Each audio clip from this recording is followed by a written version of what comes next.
जीवित दुनिया, पेड़ पौधे, जानवर, इंसान, ये क्या चीज है? इन्हें किसने बनाया? किसी भी जानवर के बच्चे उस जैसे दिखते हैं। ये बात इंसानों पर भी लागू होती है। तो इंसान भी इन्हीं जानवरों में से एक है, या इंसान को बनाने वाले ने खास बनाया है? कौन है ये बनाने वाला? ये सवाल इतना गहरा है कि जहां इसने कई धर्म, कई मतों को जन्म दिया, वहीं ये अकल्पनीय हिंसा का कारण भी बना। किस तरह से प्रकृति ने इस काम को अंजाम दिया, आज हम समझेंगे।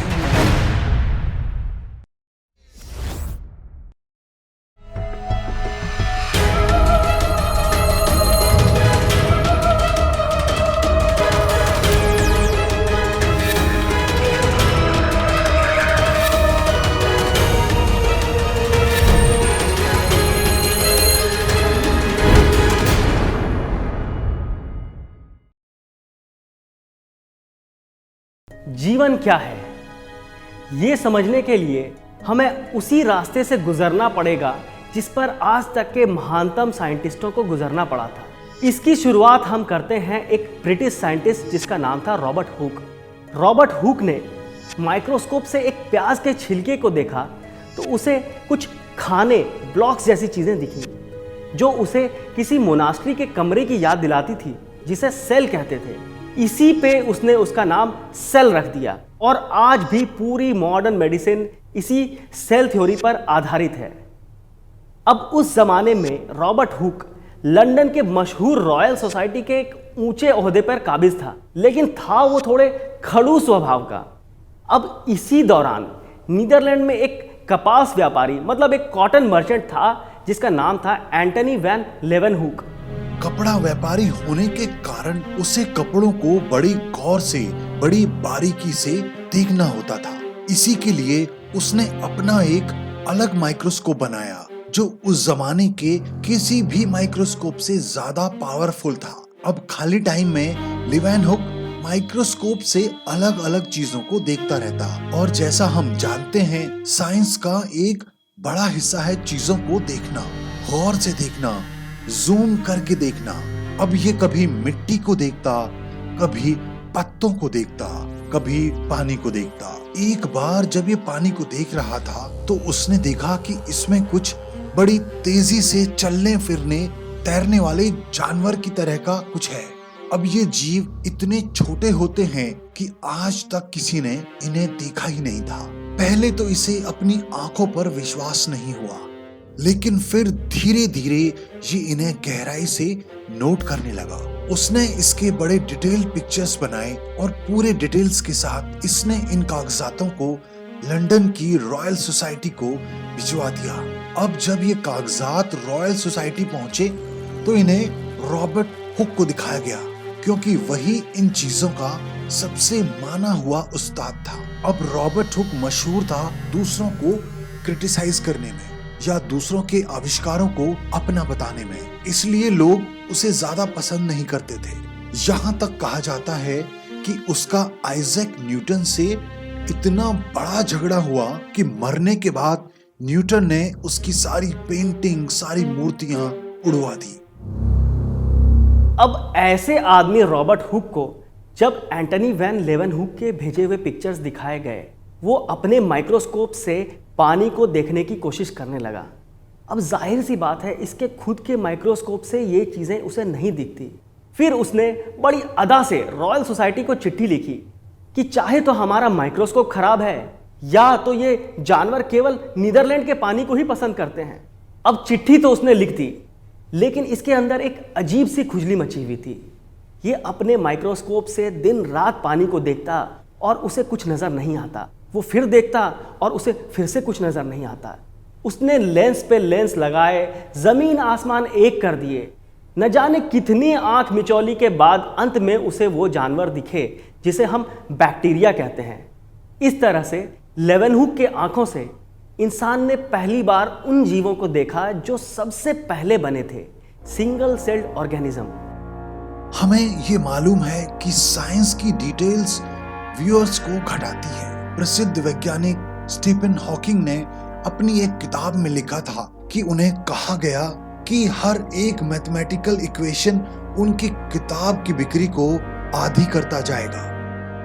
आज हमें भी यही चुनौती है, लेकिन हमने फैसला किया है कि हम साइंस की डिटेल्स में जाएंगे, चाहे हमारे दर्शक कम हो जाए।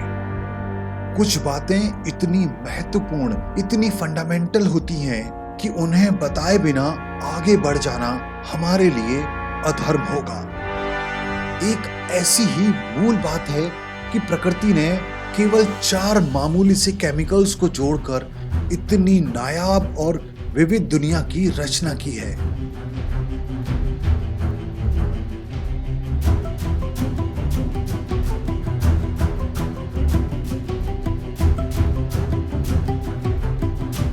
तो इन 4 केमिकल्स का नाम बताना हमारा भी धर्म है। हमने देखा कि तारों के अंदर जो एलिमेंट्स बने उनमें 6 इलेक्ट्रॉन वाला कार्बन था, जिसमें लंबी चेन बनाने की अद्भुत क्षमता है। इन्हीं लंबी कार्बन रिएक्शंस के नतीजे बने राइबोस शुगर और न्यूक्लियोटाइड्स, जिसमें फॉस्फेट ग्रुप जुड़ा और कुछ ऐसा स्ट्रक्चर तैयार हुआ। असली राज छुपा हुआ था इन न्यूक्लियोटाइड्स में, जो 4 किस्म के होते हैं: थाइमीन, साइटोसिन, गुआनिन और एडेनिन। ये कुछ ऐसे होते हैं कि ए टी से ही जुड़ता है और सी जी से ही जुड़ता है, और वो भी बड़े कमजोर बॉन्ड से, जिनका बनना और टूटना निहायत ही आसान है। इसे हम खुलते हुए जिप की तरह भी सोच सकते हैं। चूंकि ये तय है कि ए टी से ही जुड़ेगा और सी जी से ही जुड़ेगा, इसलिए एक हिस्सा खुल जाने के बाद भी सेल को मालूम है कि वो खुला हुआ हिस्सा कैसे भरना है। पर कभी कभी इनमें गलतियां भी हो जाती थी, जिससे म्यूटेशन हुए। न्यूक्लियोटाइड्स की सजावट तय करती है कौन सा अमीनो एसिड बनाने की जरूरत है, मतलब किस तरह के प्रोटीन का निर्माण होना है। दूसरे शब्दों में किस तरह के अंग बनने वाले हैं। डीएनए का यही सेगमेंट माँ बाप से बच्चों में जाता है, और इसी कारण से बच्चे माँ बाप की तरह ही दिखते हैं, और ये अक्सर एक के बाद एक बहुत बड़े चेन बनाते हैं, जिनमें लाखों करोड़ों अक्षर होते हैं। इस तरह से सेल में पूरे शरीर को बनाने और चलाने का राज बंद है। यही रहस्य है जीवन का, जो इंसान हजारों सालों से समझने की कोशिश कर रहा है। इंसान ये बात हमेशा से जानता है कि बच्चे जो हैं वो माँ बाप की तरह दिखते हैं, लेकिन प्रकृति ये काम अंजाम कैसे देती है इसका किसी को कोई पता नहीं था। 19वीं शताब्दी में एक शख्स था ग्रेगर मंडल। इसने पहली बार मटर के दानों पे कई सारे एक्सपेरिमेंट्स किए और हेरिडिटी के मैथमेटिकल कानून दिए, जिन केमिकल्स के जरिए ये कैरेक्टरिस्टिक्स माँ बाप से बच्चों के अंदर आते हैं, उसका नाम जीन रखा गया।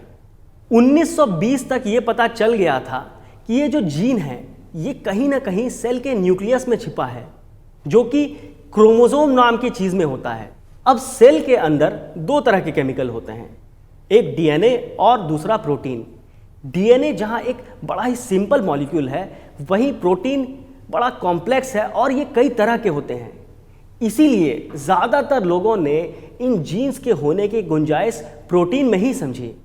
डीएनए को शुरुआत से ही सीरियसली लेने वाला एक शख्स था एरविन शार्गव।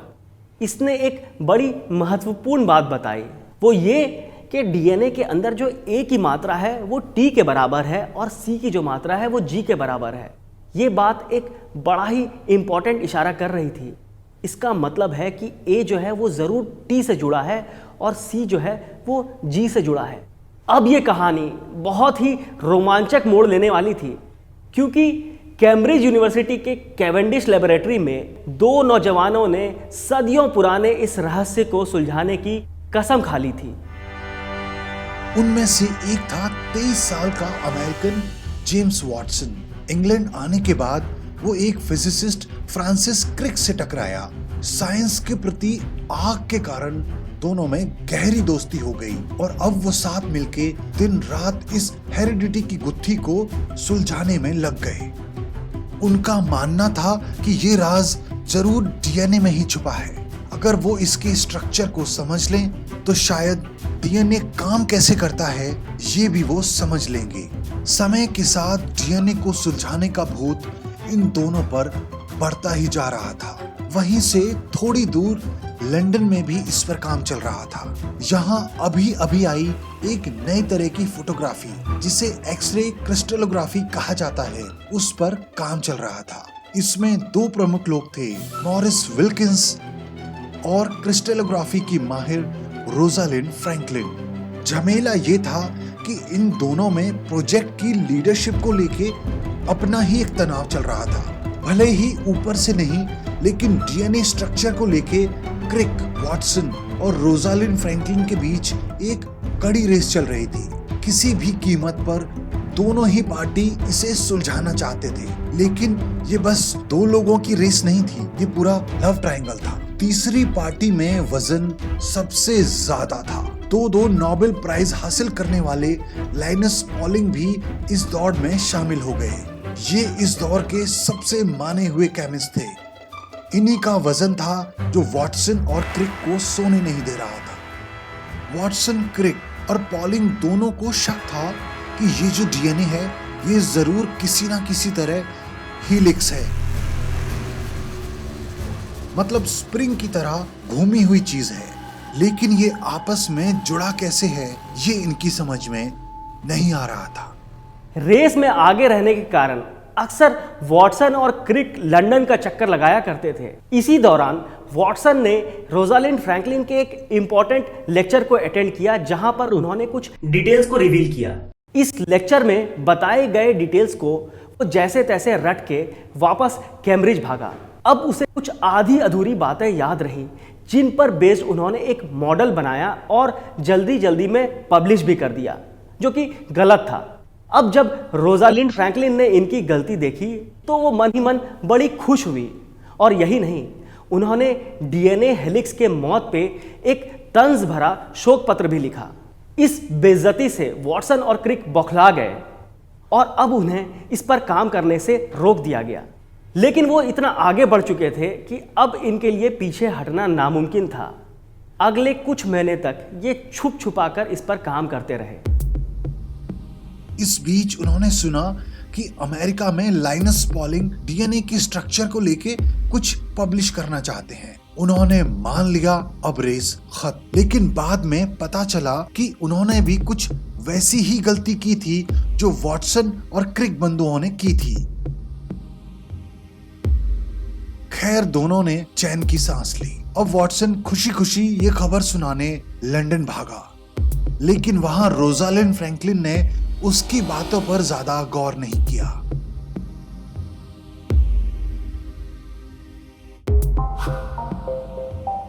वहां से निकलकर वॉटसन मॉरिस विल्किंस के ऑफिस गया, जहां विल्किंस ने उसे कुछ ऐसा दिखा दिया जिसे दिखाने की उसे इजाजत नहीं थी। ये था वो फोटो जो बायोलॉजी की दुनिया का सबसे मशहूर फोटो होने वाला था। रोजालिंड फ्रैंकलिन की टीम का लिया हुआ ये फोटो, जो बाद में फोटो 51 के नाम से प्रसिद्ध हुआ। फ्रैंकलिन ने इसे दिखाने की अभी इजाजत नहीं दी थी, लेकिन विल्किंस की नादानी से वॉटसन की नजर इस पर पड़ गई। इस फोटो को देख क्रिक और वॉटसन को वो प्रेरणा मिल गई जो वो महीनों से ढूंढ रहे थे। अब उन्होंने डीएनए मॉलिक्यूल को सही डबल हेलिकल स्ट्रक्चर में सजा लिया और दुनिया पर जाहिर हुआ नेचर का सबसे गहरा राज, एक इंतहाई खूबसूरत या ऐसा कहें डीएनए का एक एलिगेंट मॉडल, जिसके स्ट्रक्चर में उसके फंक्शन का राज छुपा है। जैसे ही ये मॉडल आम हुआ, सारे बायोलॉजिस्ट एक झटके से इसके महत्व को समझ गए। ये जेनेटिक्स के सारे प्रॉब्लम्स को सुलझाने की ताकत रखता था।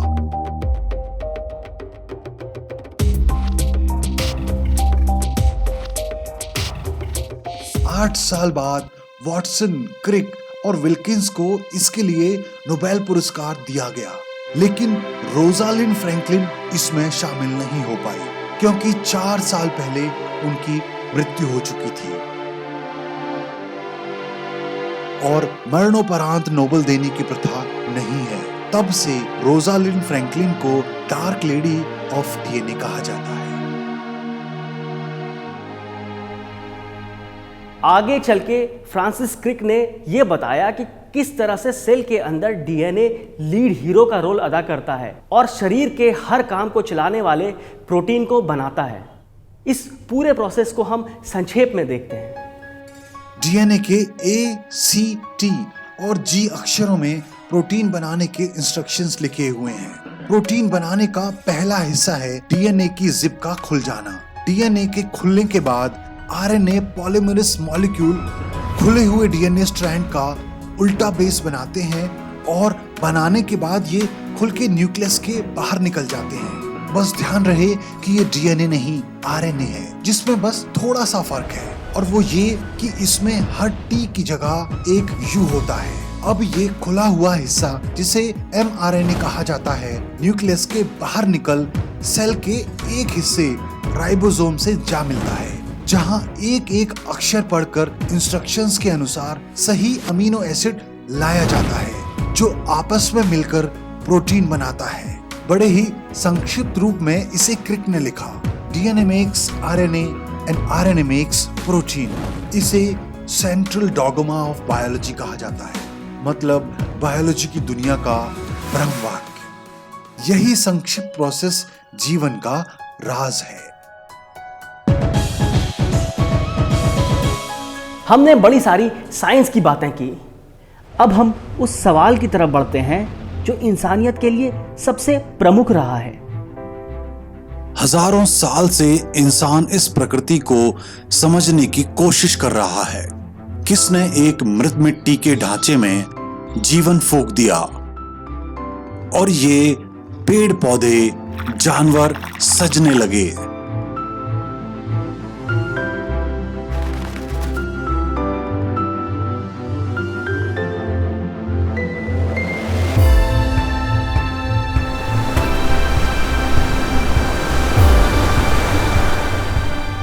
इस सवाल ने जहां कई विचारधारा, कई मत को जन्म दिया,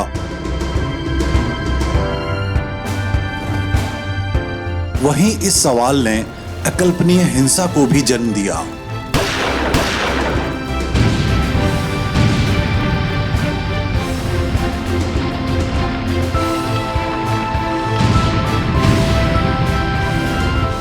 लेकिन हमने देखा कि पिछले 400 साल से इंसान इस कहानी को साइंटिफिक नजरिए से समझने लगा।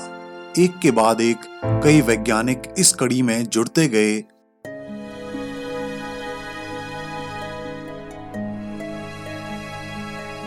फिर 1950 के दशक में चंद लोगों के प्रयासों ने इस दीवार को गिरा दिया और हमें दुनिया के सबसे गहरे राज से रूबरू कराया। हम वॉटसन, क्रिक और रोजालिंड फ्रैंकलिन के आगे नतमस्तक हैं।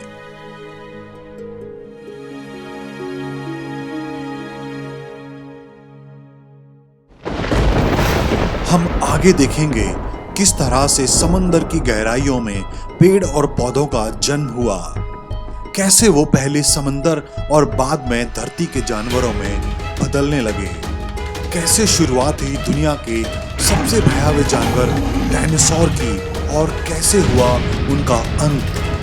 हम ये भी देखेंगे कि कौन थी 16 बरस की वो लड़की जिसने पर्यावरण की रक्षा की मुहिम चलाई और आज उसके प्रयासों से यूरोप में एक नया इंकलाब आया।